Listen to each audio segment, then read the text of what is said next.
Hi,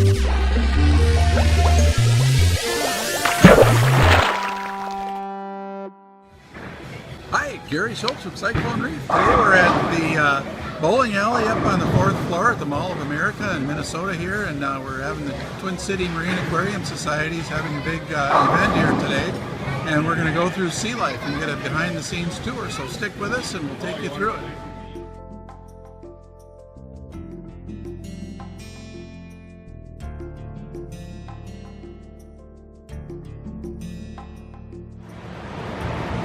Okay, so we're out here at the Mall of America in Bloomington, Minnesota. It's a suburb of the Twin Cities, and the Reef Club here, the Twin City Marine Aquarium Society, is going to have a little tour of the Sea Life Aquarium. This is a shot of the amusement park inside of the Mall of America. It's kind of cool, the indoor amusement park. Sea Life is downstairs. We're going down the escalator here.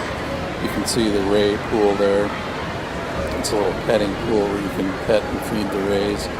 We'll do that later on. So we're going to head on in. We're going to do this back room tour, so we've got to figure out where the heck the back room is. Not quite sure, but we'll find our way through the gift shop here, and I understand it's on the back side. That's my beautiful wife Lila that I'm following on in there. I don't know. And she's looks like she's got it figured out, so we'll just follow her on in.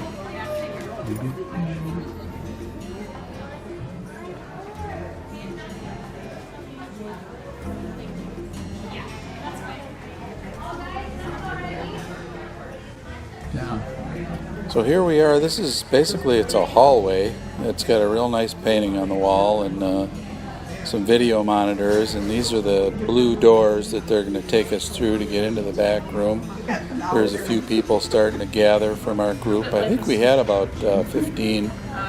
Here we are in the feeding area. Or not fresh fish, but frozen fish. And we'll actually get it all in bulk from restaurant suppliers. So like we got some smelt there defrosting for tomorrow's feedings. Our displays team will come in the morning around 7 or 8 a.m. and kind of start preparing stuff for the day, chopping up all the fish. You can kind of see some pictures on the wall of the process there. And then once they got everything chopped up and thrown into buckets for the tanks that they're labeled for, they'll go out and feed everything. It takes quite a while because again we've got about 10,000 animals here. So they'll spend most of their day doing that, and then of course they'll come back and clean up dishes. And, so we stood around in this room for quite some time. This is Brian's Shrimp Hatchery that they have. There was another one where they were doing phytoplankton. It was pretty interesting to see that. They talked on in this room for quite some time, and they gave us the feeding schedules for the different tanks and what they fed them, and showed us all the different types of fish and food and that they would chop up and give to the fish. And it was very interesting, but it was kind of a long stand. Here's some of the food that she had already pre-chopped, and then here's a few of the things she's getting ready to.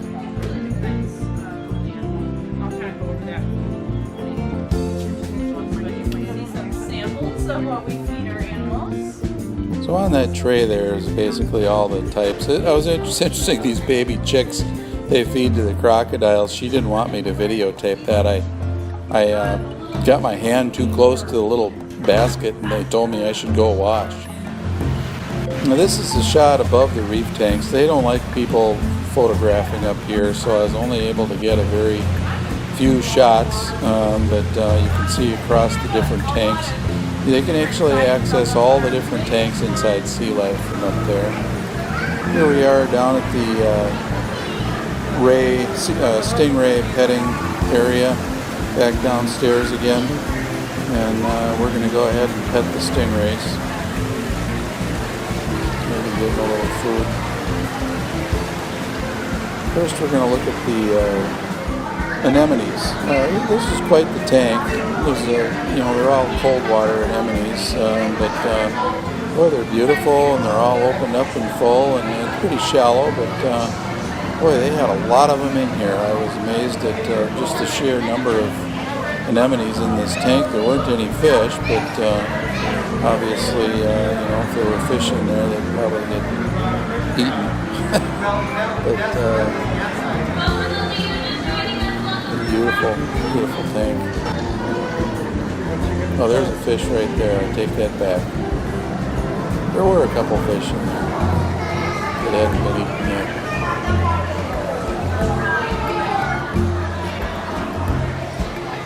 He had it just like this, right? Yeah. Just do that? Yeah.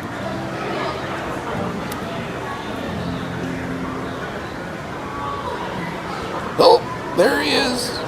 Just about took her fingers off there. So this was quite the room. They had mirrors all the way around in this jellyfish room, and it was just I think they were all moon jellies in here.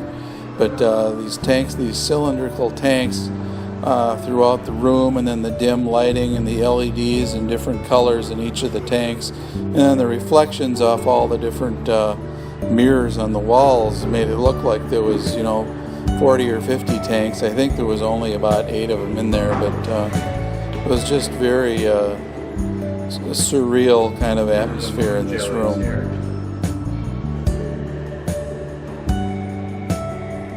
They're beautiful, huh?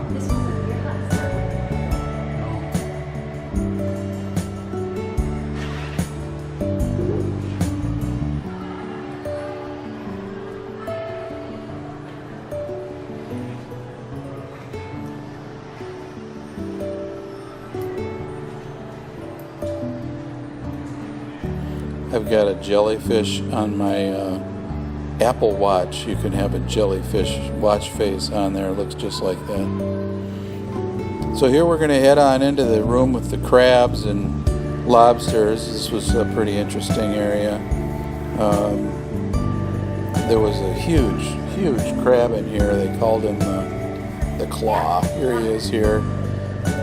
Sorry, these rooms are really dimly lit, and when I tried to crank up the brightness on the video here, it kind of ruined the look of it. But that bizarre looking crab in the picture, there he is in real life. He's pretty big. He's probably I would say as big around as a basketball from tip to tip of his legs. See my hand there for scale. So now we're going to head on into the Seahorse Kingdom. This was another beautiful room filled with cylindrical tanks that had some different species of seahorses in each of the tanks. I thought the aquascaping they did was pretty interesting in these tanks. Each one was a little bit different. This one has some fake corals in here with some seagrasses, and it's almost kind of hard to pick out the seahorses in the tanks because the aquascape was so nice. But you can see some pipefish in there hiding in the seagrass. You have to look twice to see those hanging there like that. They barely move. Now, I always thought about putting in a tank for seahorses and pipefish. It'd just be kind of a different thing to do and try, and probably someday I'll try that. There's some more another species of pipefish.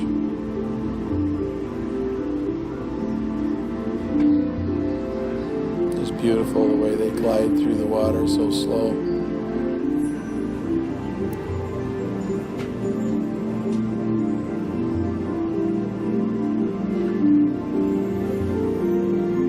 Now this tank here has quite a few seahorses in.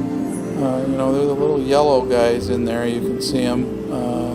Black ones are a little harder to spot, but there were a lot of them in here, and it was we stood here for quite a while. I'm not going to bore you with 10 minutes of seahorse footage, but they're just fun to watch how these things move. I mean, what an amazing little creature. Head of a horse and the body of a fish, just really a bizarre creature the way they move. Their babies are in a pocket like a kangaroo in front on the male. And boy, they spend most of their life pregnant. So here we're finally going to get to the part we really came for, the coral reef. There's a few tanks in this room. So they had some fake corals in this tank here. A few people thought they were real. You know, that Passalapora, the pink one there, looks fairly realistic, but those are man-made.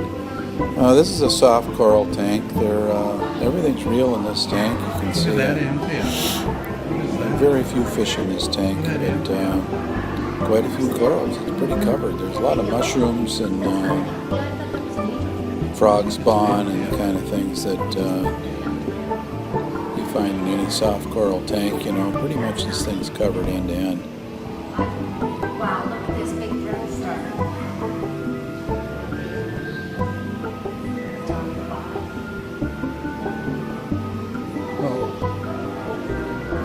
There's a starfish there in the hole with the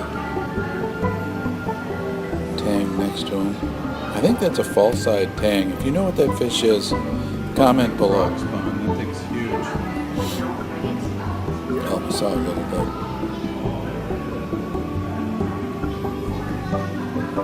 Yeah, there's some nice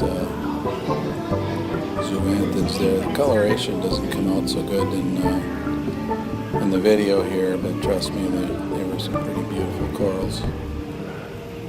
And they've got some leather corals and things. I don't even know what the name of them are. So we're going to walk into the tube here. This is quite a long passageway underneath the big tanks that we looked at upstairs. And it's called Rainbow Reef, this first section here. This is right underneath where we were looking over the top a while ago.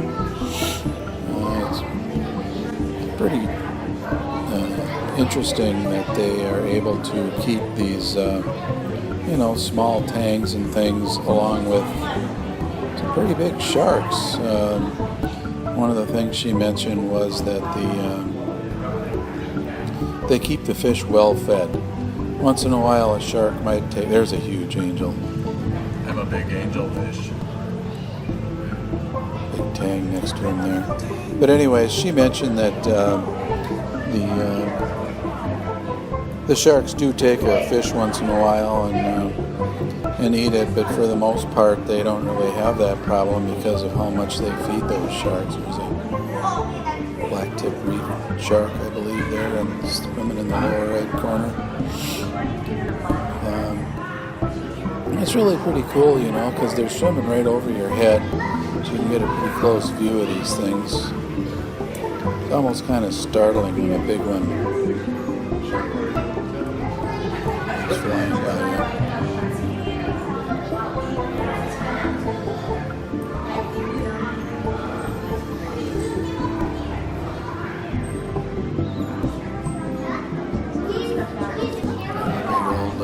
This is called Atlantis. Now, this is a separate tank here with this shark in it. It's what do they call those? It's some kind of a sawbill shark. It's got quite a long nose on it. There's a shark going over the top of us there. Really cool. Look at that bad boy. I'd like to take your hand off if you could. You ever feel like that when you go to the zoo? The animals just want to eat you. You know? Oh, look at the schools of fish here. Isn't that cool? I think those are tangs. They look sort of tang-like to me. Here we've got the crocodiles. They don't make much movement. Look at the yellow eye. Got a little bit loopy here at the end. It's been a long day. This is Bill Capman from Augsburg College.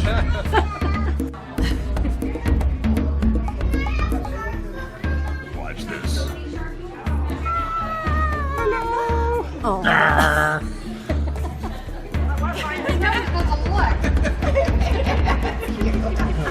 Here, let's do it. Thanks for watching Cyclone Reef. This is the PCMAS tour of sea life, and hit the subscribe button down below, and see you next time.